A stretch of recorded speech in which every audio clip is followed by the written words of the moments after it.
माजी राज्यमंत्री व राष्ट्रवादी नेते गुलाबराव गावंडे यांना महाराष्ट्रातील कुटुंबावर होणाऱ्या दारू परिणामाची चिंता व इतरही काळजी. पहा ग्राफिन न्यूज. मी राजकारण सगळं बाजूला केलं, कारण राजकारण बाजूला अशासाठी केलं की पहिली जी राजनीती होती देशामध्ये, राज्यामध्ये, ती राजनीती आता सध्या राहिली नाही. आता पैशाचं राजकारण, जातीचं राजकारण झालेलं आहे. आज ज्याच्याकडे पैसा आहे तोच राजकारण करू शकतो, आणि राजकारण एवढं खाली गेलेलं आहे. हे जे भ्रष्टाचाराच्या विरोधात बोलतात, भ्रष्टाचार विरोधी पक्षाला म्हणतात भ्रष्टाचारी आहे, भ्रष्टाचारी आहे. जगाचं आश्चर्य असं आहे, जो भ्रष्टाचार ज्यांनी केला, सर्वात जास्त भ्रष्टाचारी तेच भ्रष्टाचाराच्या विरोधात बोलतात. तुम्ही भ्रष्टाचार केला, भ्रष्टाचार केला. असे काही माजी मुख्यमंत्री आहेत, एक नंबरचे भ्रष्टाचारी, पण ते भ्रष्टाचार दुसऱ्याला म्हणतात भ्रष्टाचारी, भ्रष्टाचारी.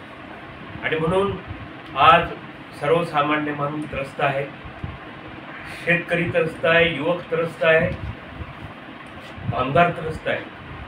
अगोदर अटलजी म्हणायचे, मुझे भारत बलाढ्य भारत बनाना है, बलाढ्य भारत बनाना है, शक्तिशाली भारत बनाना है.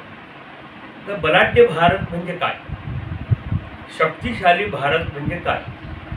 की ज्या देशाची लोकसंख्या जास्त आहे तो बलाढ्य भारत नाही. ज्या देशामध्ये मोठे मोठे उद्योगधंद्यावाले आहेत तो देश बलाढ्य नाही आहे. ज्या देशाचे नेते श्रीमंत तो देश बलाढ्य नाही आहे. पण बलाढ्य म्हणजे काय, शक्तिशाली भारत म्हणजे काय?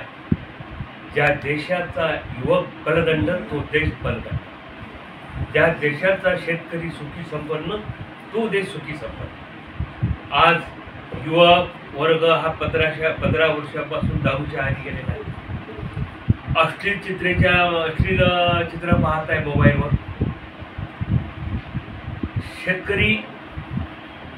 शेतकऱ्याला उत्पादन खर्चावर भाव मिळत नाही, तो आत्महत्या करून राहिला. शेतकऱ्याचे पोरं मिलिटरीमध्ये गोळ्या खाऊन मरतात आणि शेतकरी काय आत्महत्या करतात. आणि म्हणून लाल बहादूर शास्त्रीजींनी जे म्हटलं होतं, जय जवान जय किसान, जय जवानी राहिला नाही सध्या आणि किसानी राहिला.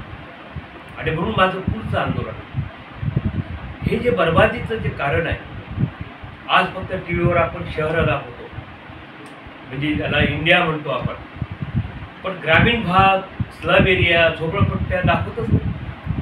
आज महाराष्ट्रामध्ये, देशामध्ये 50% वर झोपडपट्ट्या आहेत.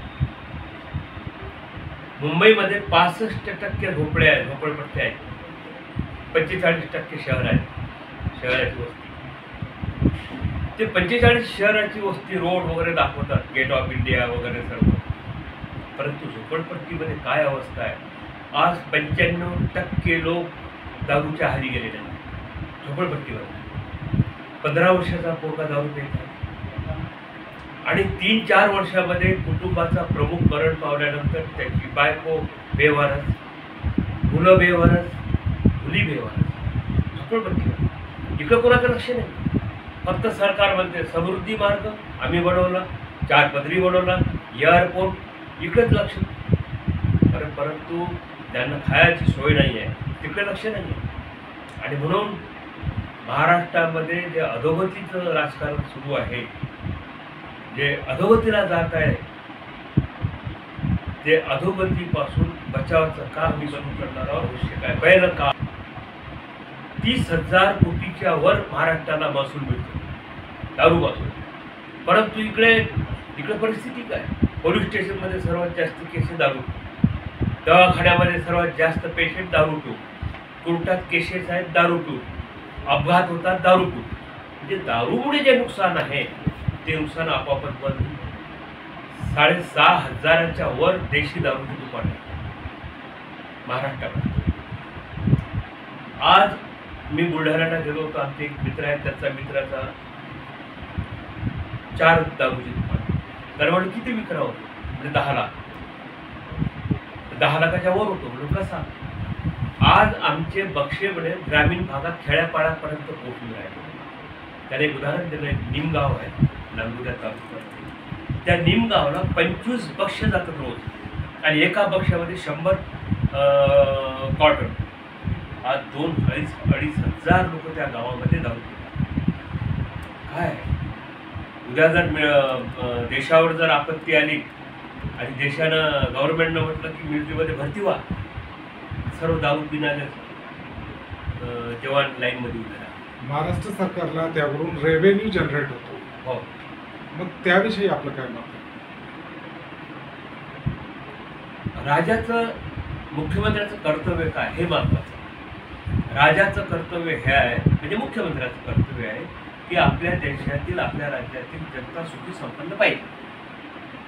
सुखी नाही, संपन्न नाही, समाधानी नाही, म्हणजे तुम्ही जनतेला बरबाद करून राहिले, सरकारची तिजोरी भरून राहिले आणि तो पैसा वाटून राहिले. आज मागची जी निवडणूक झाली, लाडली बहीणला जे 35-36 कोटी वाटप केला, हा अधिकृत लाच आहे. अधिकृत लाच दिलेली आहे जनतेला.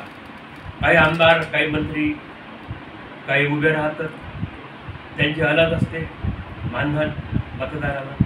हे तर अधिकृत त्यांनी जाहीर केलं आणि आज लाडली बहिणीला बाजूला करणार आहे. लक्षात ठेवा, बंद होणार आहे, शिवभोजन बंद होणार आहे. म्हणजे सर्वसामान्य माणसाच्या या योजना आहेत त्या बंद करून राहिले आणि श्रीमंत लोक आहेत, श्रीमंत जे काही लीडर आहेत, नेते आहेत, त्यांच्यासाठी राजकारण आहे. सर्वसामान्य माणसाला बरबाद करून राजकारणाचा. अपक्ष यावर कधीही आवाज उचलत नाही. अपक्ष कधीही या प्रश्नांवर आवाज उचलत नाही. कारण आहे स्त्री सशक्तीकरण. स्त्री सशक्तीकरण आपण म्हणतो. त्यानंतर एक योजना काढली जाते, माझी लाडकी बहीण योजना. त्यावर पैसा खर्च केला जातो आणि बाकी योजनांचे पैसे त्यामध्ये टाकले जातात. बाकी योजना शिथिल पडतात. विरोधी पक्षाचं काही चालत नाही. विरोधी पक्षाला समजून चुकलं की आपण कितीही तरी बोललो तर हे सरकार दाद देत नाही आणि म्हणून सरकार विरोधी पक्ष नेते सुद्धा चुपचाप आहे. मी तुमच्या या मीडियावर मी आक्षेप घेत असतो. मीडिया जनतेचा आवाज असतो. ज्याला न्याय दिला नाही तर मीडिया जे आहे, इलेक्ट्रॉनिक मीडिया असो की पेपर असो, हे आवाज उठवतो सरकारच्या विरोधात. पण सरकारने एवढं दाबून ठेवलेलं आहे, मी तुम्हाला दोष देत नाही, दाबून टाकलेलं आहे. मीडिया काही बोलत नाही, जनतेचा आवाज नाही. आणि म्हणून मीडियानं जर आवाज उचलला जनतेच्या बाबतीत, सरकारला जातो घ्यावं. महाराष्ट्रात खूप ठिकाणी सांप्रदायिक दंगे पाहायला मिळाले. त्यामध्ये नुकतंच आपण नागपूरमध्ये पाहिलं आहे. समोरही आणखी हनुमान जयंती आणि त्यानंतर बाबासाहेब आंबेडकरांची 14 एप्रिलला बाबासाहेब आंबेडकरांची जयंती आहे. तर महाराष्ट्रात सामाजिक सौहार्द राहायला पाहिजे, त्यासाठी आपलं काय अपील असतं? परिस्थिती अशी आहे सध्या, राजनीती अशी आहे की ज्या हिंदुत्ववादी ज्या संघटना आहेत, ह्या संघटना राज्यामध्ये, देशामध्ये, जिल्ह्यामध्ये भयानक दंगल घडवून आणण्याच्या प्लॅनिंग चालू आहे. आज तर ते मी तर अभिनंदन करतो मुस्लिमांचं, हिंदूंचं.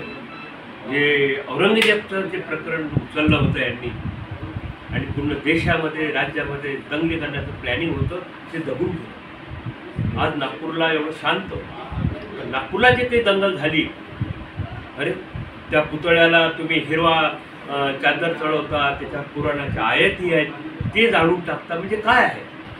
बहुजन समाजाचे पोरं बर्बाद होतील, दंगली होतील. दंगलीमध्ये कोण लोक मरणार? येशीमध्ये राहणारा मरतो काय? बंगल्यामध्ये राहणारा मरतो काय? झोपडपट्टीतला माणूस, सर्वसामान्य माणूस दंगलीमध्ये मरतो. आणि म्हणून यांनी हे षडयंत्र, मी विनंती करतो या सरकारमध्ये, तुम्ही गरीब लोकांना मागू नका, शांततेला चालू द्या. तुम्हाला विनंती करतो, राजनीती तुम्ही राजे बना, तुमच्या हातात सर्व कारभार घ्या शेवटपर्यंत, परंतु जनतेला तुम्ही मारू नका, मी एवढी विनंती करतो. 14 एप्रिल आणि 14 एप्रिल आता हनुमान जयंती आहे. 14 एप्रिल आहे, बाबासाहेबांचा उदो होणार आहे पूर्ण देशामध्ये. परंतु बाबासाहेबांनाही दाबण्याचा प्रयत्न काही शक्त्या करून राहिले की ज्या देशामध्ये नाही, जगामध्ये बाबासाहेबांचं नाव आहे. पूर्ण देशाच्या राज्यघटनेचा अभ्यास करून ज्या बाबासाहेबांनी संविधान तयार केलं, त्यांच्या विरोधात षडयंत्र आहे. आणि म्हणून 14 एप्रिलला शांतता पाळावी, हनुमान जयंतीला शांतता पाळावी, अशी सर्वांना मी विनंती करतो. थँक्यू.